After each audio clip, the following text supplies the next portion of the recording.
안녕하세요. 뛰는 아침 묵상 이성원 목사입니다.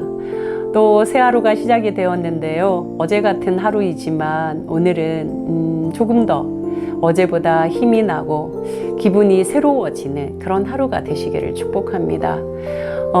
우리의 의지를 조금 발동시키고 또 우리의 기분을 조금 더 다스리셔서 오늘 하루 매몰되지 않고 박차고 일어나서 정말 뚫어내는 그런 하루 되시기를 주님의 이름으로 축복합니다.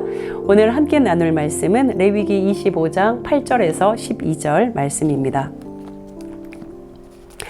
너는 7 안식년을 계수할지니 이는 7년이 7번인즉 안식년 7번 동안 곧 49년이라. 7째 달 열흘날은 속죄일이니 너는 뿔나팔 소리를 내되 전국에서 뿔나팔을 크게 불지며 너희는 50년째 해를 거룩하게 하여 그 땅에 있는 모든 주민을 위하여 자유를 공포하라. 이 해는 너희에게 희년이니 너희는 각각 자기의 소유지로 돌아가며 각각 자기의 가족에게로 돌아갈지며 그 50년째 해는 너희의 희년이니 너희는 파종하지 말며 스스로 난 것을 거두지 말며 가꾸지 아니한 포도를 거두지 말라. 이는 희년이니 너희에게 거룩함이니라. 너희는 밭의 소출을 먹으리라. 아멘. 레위기 25장은요, 안식년과 희년에 대한 말씀이에요. 안식년은요, 우리가 안식일 그러잖아요. 23장에서 안식일을 살펴보았는데 그 안식일의 확장입니다. 안식일이 7째 날 쉼을 명하셨고 안식년은 7째 해입니다. 이 7째 해 쉼을 명하신 거죠.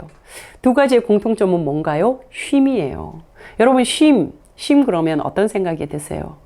어떤 분은 이러시더라고요. 목사님 쉬고 싶죠. 그런데 쉴 수가 없어요. 누가 쉬게 해줘야 제가 쉬지요. 이런 정말 안타까움을 호소하는 분들이 계셔요. 저도 안타깝습니다. 또 어떤 분들은 이렇게도 말씀하시더라고요. 아유, 목사님 쉬어봤자 뭐합니까? 쉬어봤자 뭐 돈이 나옵니까? 뭐가 나옵니다. 하나라도 더 벌고 더 애쓰는 게 낫죠. 저는 쉬는 것보다 일하는 게 쉬는 거예요. 일하는 게 훨씬 좋습니다. 하고 늘 일에 파묻혀서 살아가시는 분도 계십니다. 자, 쉼, 우리 어떻게 생각해야 할까요? 창세기에 보면 하나님께서 천지를 창조하실 때 첫째 날, 둘째 날, 셋째 날, 넷째 날 그리고 7째 날 쉬셨다. 창조는 6일입니까? 7일입니까? 네. 하나님의 창조는 우리 모두 다 7일이라고 알고 있습니다. 그러면 1일부터 6일까지 노동한 것도 창조이지만 7일째 쉼도 뭐예요? 창조인 것입니다. 하나님이 창조하신 것 속에 쉼도 들어가 있다는 이야기예요. 어쩌면 이 문학적 구조를 따지면요. 하나, 둘, 셋, 넷, 다섯, 여섯보다 마지막 7, 더하여 7 이것이 훨씬 더 강조되는 의미가 있습니다. 쉼이 중요하다는 말이에요. 쉼이. 제가 쉼을 이렇게 생각해 보니까요. 쉼은 아무것도 하지 않는 것 그런 의미보다 더 중요한 의미가 이 쉼에 담겨 있겠다 싶더라고요. 쉼은 노음. 저는 노음이라는 개념을 한번 생각해 보았습니다. 우리가 내려놓는다 그러잖아요. 가끔 전화를 이렇게 드려보면 저 일 못 나가고 있어요. 무슨 일이신데요? 다치셨다는 거예요. 다치셔서 일을 못 하실 때 그럴 때 있잖아요. 우리가 그럴 때는 정말 억지로 쉬게 되잖아요. 뭘 할 수 있겠어요. 아무것도 할 수 없는 상태가 되었을 때 쉬어야죠. 그럴 때 그런 분들이 다들 하나같이 하시는 말씀이 제가 그동안 너무 못 쉬어서 하나님이 이번 기회에 이렇게 아프게라도 해서 쉬게 하시는 것 같아요. 저는 정답이라고 생각합니다. 하나님은 우리가 쉴 때 쉬기를 원하시는 분. 그래서 명령하시잖아요. 십계명에도 이 쉼이 들어가 있잖아요. 그런 거 보면 우리는 정말 명령을 거스르고 하나님을 거슬러 살기를 좋아하는 사람들 같습니다. 쉼이 얼마나 중요한가. 여러분 쉴 때 비로소 우리는 깨닫게 되거든요. 쉴 때 시간의 주인이 내가 아님을 깨닫게 돼요. 특별히 무언가 이렇게 질병이든 사고든 몸의 불편감을 가지고 어쩔 수 없이 쉬게 될 때 이렇게 생각해 보면 내가 하고 싶다고 다 할 수 있는 게 아니야. 내가 가질 수 있다고 다 가질 수 있는 것도 아니야. 몸도 내 몸이 아니야. 시간도 내 시간이 아니야. 이거 깨닫게 되거든요. 그러니까 우리는 쉬면서 깨닫게 되는 거예요. 내 것이 아니라 하나님 것임을 깨닫게 되는 것이죠. 그래서 쉼은 굉장히 중요합니다. 여러분, 하나님은 우리에게 멈추는 시간을 명령하고 계셔요. 멈추라는 거죠. 이 안식일이라는 것은요, 율법에서 굉장히 중요한 메시지 중에 하나예요. 사람이 멈추지 않으면요, 자기 욕망에 끌려다녀요. 욕망이 나를 막 끌고 다니거든요. 멈췄을 때 비로소 우리는 내가 어떻게 살아야지? 내가 그렇게나 살지 말아야겠다 생각할 수가 있어요. 그래서 우리는 안식일이나 안식년을 통해서 욕망의 노예로 살지 않고 시간의 주인, 내 몸의 주인, 내 인생의 주인이신 그 하나님을 경외하면서 그 은혜를 경험하며 살아갈 수 있게 되는 것 같습니다. 한 가지 안타까운 것은 이 쉼을 정당하게 누리지 못하는 분들이 계시잖아요. 우리가 그분들을 위해서 기도도 해야겠지만 우리 사회가 좋은 제도, 좀 정의로운 제도를 마련해야 되겠다는 그런 생각도 듭니다. 안식년에 이어서 희년이라는 것은 이 안식년이 7번, 그러니까 7회씩 7번이니까 49회, 그죠? 49년이 되죠? 그 다음 해 50년째가 희년이거든요. 이 희년이 7월 10일부터 시작이 돼요. 7월 10일은 속죄일. 그러니까 모든 피조물이 해방, 자유의 기쁨을 누리면서 정말 기쁨의 잔치가 있는 날이 희년이고, 희년이 되면 땅도 원주인에게로 돌아갑니다. 노예도 자유, 해방이 됩니다. 그러니까 사람들은 이 희년이라는 게 실현 가능한가? 이야, 내 땅인데 이것을 원주인에게로 돌린다? 분명히 노예는 내 소유잖아요. 내 재산적 가치인데 이 노예가 돌아간다? 돌려보내줘야 된다? 이거 어떻게 설명해야 되지? 이게 실현 가능한가?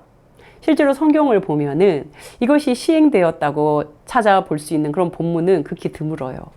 그런데 이 희년의 정신은 성경 곳곳에서 발견되고 있거든요. 특별히 여러분, 나봇의 포도원, 그죠? 열왕기상에 나와 있는 이 나봇의 포도원을 생각해 보면요. 나봇이라는 사람이 포도원 주인이에요. 그런데 그 옆에 왕궁이 있는 거예요. 와, 완전 대박 아니겠습니까? 우리로 치면, 우리 집 앞에 완전 고속도로 나는 거잖아요. 그러면 땅값 오르고 이거 팔면 완전히 대박 나는 기회잖아요. 이 나봇의 포도원 옆에 왕궁이 있어요. 이 아합이라는 왕이 이 나봇의 포도원이 너무 탐이 나는 거예요. 그러면서 이 나봇에게 제안을 합니다. 내가 더 아름다운 땅을 주겠다고. 그리고 금전적인 보상도 원하면 해주겠다고 이야기를 해요. 그런데 이 나봇이라는 사람이 뭐라고 이야기하냐면요. 이 땅은 조상의 유업이고 여호와께서는 땅을 매매하는 것을 원하지 않으실 것입니다. 안 팔아요.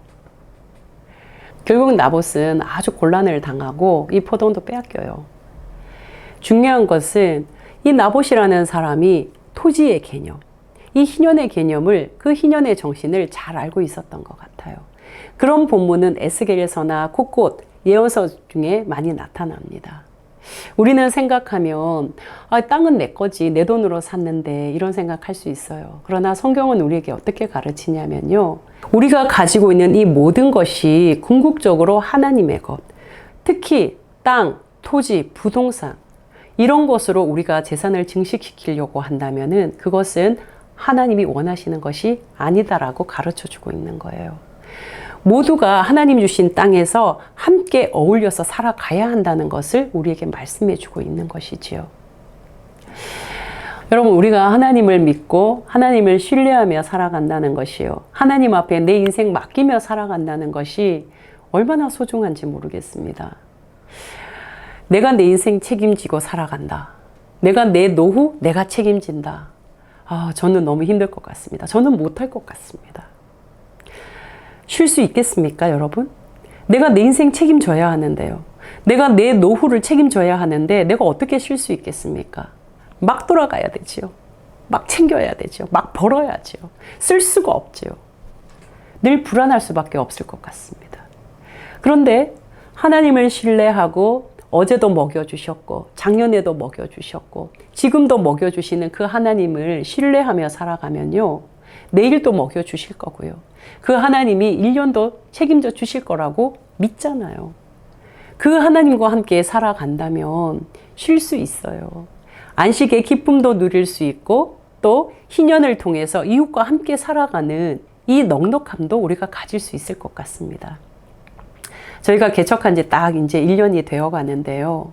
제가 1년을 이렇게 돌아보면 정말 이스라엘 백성들에게 광야 생활 동안 내가 너희 발 부르트게 한 적 있더냐, 내가 너희 굶게 했던 적 있더냐, 그 말씀이 절절히 공감이 됩니다. 넉넉했고요. 그 어느 때보다 행복했고 그 어느 때보다 풍요로웠습니다. 쓰지 않아도 없어도 뭔가 막 누리지 못해도 정말 누린 것 이상의 기쁨과 행복이 저희 가정 또 저희 삶 안에 있었음을 고백하지 않을 수가 없어요. 앞으로도 그러하시겠지요. 앞으로의 시간도 하나님께서 그렇게 인도해 주시겠지요. 이것 믿고 살아가니까 헛물캐지 않아요. 허세 부리지 않아요. 허무하지 않아요. 헛된 욕망으로 내 마음 채우지 않아요. 사랑하는 뜨아 가족 여러분, 하나님께서 안식년 우리를 쉬게 하시고 또 그 쉼을 통해서 하나님이 주인이심을 느끼게 하는 거 우리 잊지 말았으면 좋겠습니다. 희년, 모든 것이 하나님의 것임을 인정할 때 내 것이라고 내 주장 펴며 살아가는 것이 아니라 이웃과 함께 연대하며 살아가야 한다는 것 우리가 잊지 않았으면 좋겠습니다. 함께 살아가는 것이 가장 축복된 노후 준비입니다. 저는 이것을 믿습니다. 여러분도 이러한 삶으로 하나님과 함께 멋지게 살아가시기를 주님의 이름으로 축복합니다. 사랑하는 하나님 아버지, 안식년과 희년을 묵상했습니다. 우리에게 쉼없이 달려가는 자기 욕망의 노예가 있지는 않은지 생각해 보게 하여 주시고 그 욕망의 노예를 벗어나 하나님을 주인으로 모시고 하나님 책임져 주시는 삶을 넉넉하게 살아가는 우리 모두가 되게 하여 주시옵소서. 희년을 생각하면서 우리 맨손으로 태어났는데 지금 내가 가진 것이 조금 있다고 하여서 내 주장하며 살아가지는 않는지 돌이켜보면서 모든 것이 하나님께로부터 온 것임을 알고 하나님의 것을 이웃과 함께 넉넉히 나누는 우리 모두가 되게 하여 주시옵소서. 예수 그리스도 이름으로 기도합니다. 아멘.